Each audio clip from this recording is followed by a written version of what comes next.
On day 1, I was confused, lost, and low key panicking. On day 2, I made friends with a random Argentinian woman, said yes to a random guy asking me for rafting, and halfway through, I almost questioned my life decisions. Day 2 in Rishikesh was the day I stopped overthinking and just did things. पहली बार I was actually excited to wake up. सिर्फ इसलिए कि मैं balcony में बैठ के forest देख सकूं. ठंड लग रही थी, so I made tea. And this is funny because जब भी मैं होटल में रहती हूँ आई नेवर मेक टी, कभी नहीं.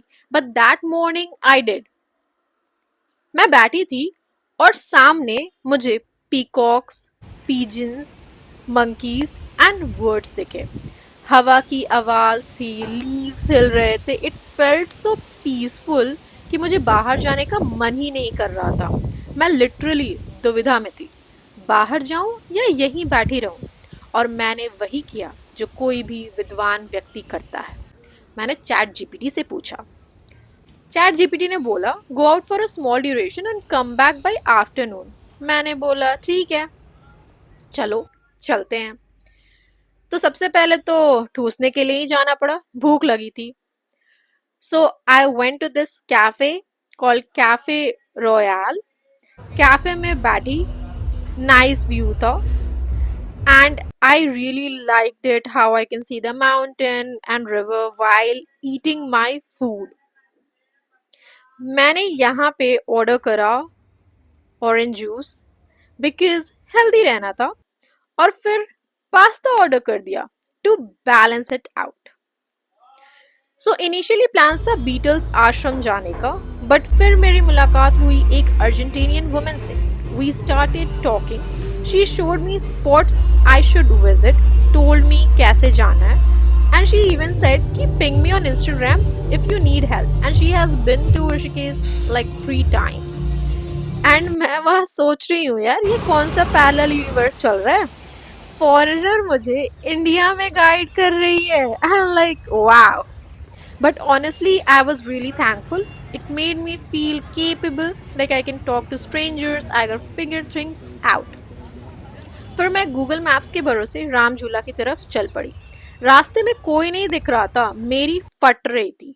मैप्स मुझे कहाँ ले जा रहा है. But finally I reached. Bridge थोड़ा मूव हो रहा था and it actually felt nice. वहां पे एक बंदा आया, उसने मुझसे पूछा राफ्टिंग करोगे. नॉर्मली मैं ओवर थिंक करती, इस बार मैंने बोला आप करवाओगे तो कर लेंगे. ही सेड चलो.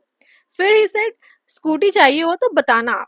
मैंने बोला अगर आपको अंतिम संस्कार करना हो तो बताना, क्योंकि मुझे स्कूटी चलानी तो नहीं आती, मैं सीधा पहाड़ के नीचे जाऊंगी. वो बोलते हैं आप बहुत मजाक किया हो. मैंने बोला भैया आपका सेंस ऑफ ह्यूमर बड़ा डार्क है, मैं तो बस फैक्ट्स बोल रही हूँ.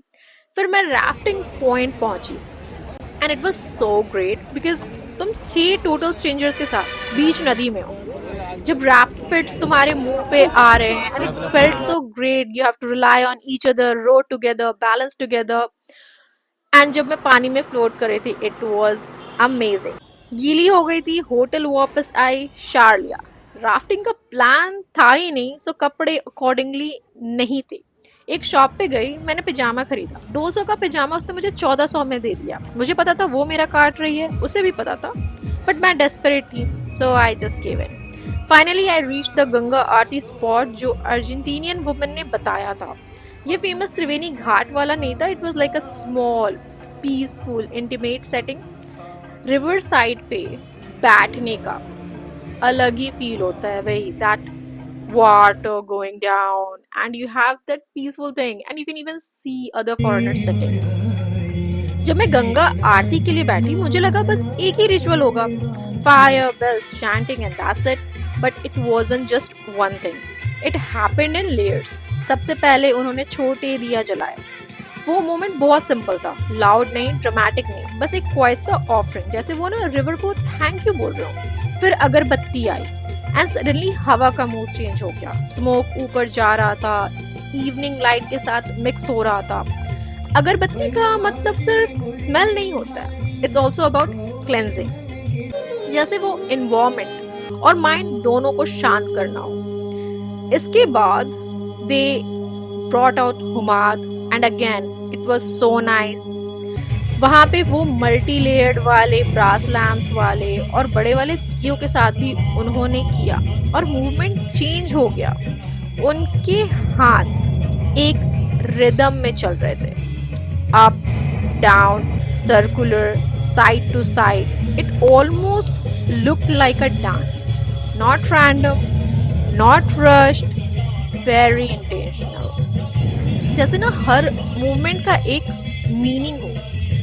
बीच बीच में घंटी की आवाज भी आ रही थी एंड उस मोमेंट में सब लोग थोड़ा सा स्टिल हो जाते हैं। साउंड लाउड था बट ओवरवेलमिंग नहीं। It was like a very grounding experience. मुझे सबसे इंटरेस्टिंग ये लगा कि आरती एक ही चीज नहीं थी। पहले लाइट, फिर फ्रैग्रेंस, फिर बिगर फ्लेम, फिर sound. Energy step by step build हो रही थी। And I think I really like it here कि यहाँ पे आपको भीड़ नहीं मिल रही है। You are getting a front seat to just watch it. अगर मैं फेमस त्रिवेणी घाट पे जाती, मैं भीड़ में कहीं खोई हुई रहती and I would have been really pissed कि मैं क्यों आ गई। सो या।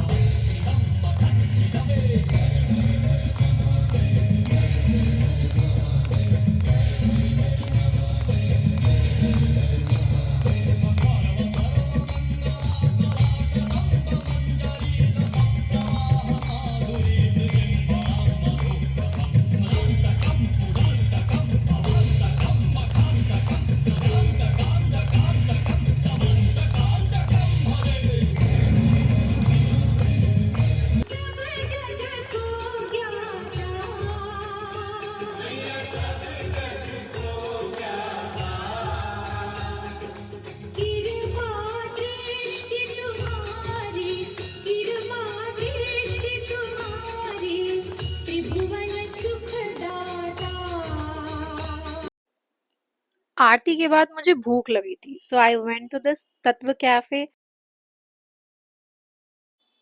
मैं फोटोज ले रही थी। वेटर आया एंड ही आस्क्ड मी, आप फोटोग्राफर हो क्या?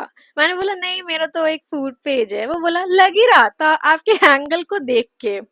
यहाँ पे मैंने चॉकलेट शेक ऑर्डर करा, फ्रेंच टोस्ट ऑर्डर करा। I don't know French toast actually में कैसा होता है, क्योंकि मैं हर कैफे में जाती हूँ और जब मैं फ्रेंच टोस्ट ऑर्डर करती हूँ कुछ अलग ही आता है।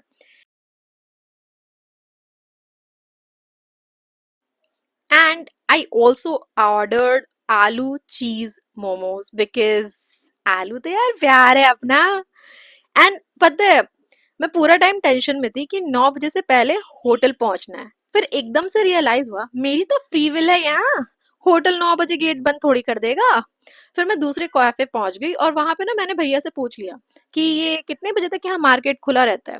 उन्होंने बोला 9-10 बजे तक तो यहाँ सब कुछ बंद हो जाता है। एंड आई रियलाइज शिट, गलत शहर में फ्री विल मिल गया है यार। यहाँ तो आधी रात में घूमूंगी तो भटकती आत्मा कहलाऊंगी। So here I ordered croquettes and a mocktail. उसके बाद मुझे वहां पे आइसक्रीम दिखा, so just got an ice cream and फिर मैं होटल के लिए रवाना हो गई। And I called it a night. So, if you have ever been scared to do something alone, this is not your sign to be fearless, it's your sign to go anyway.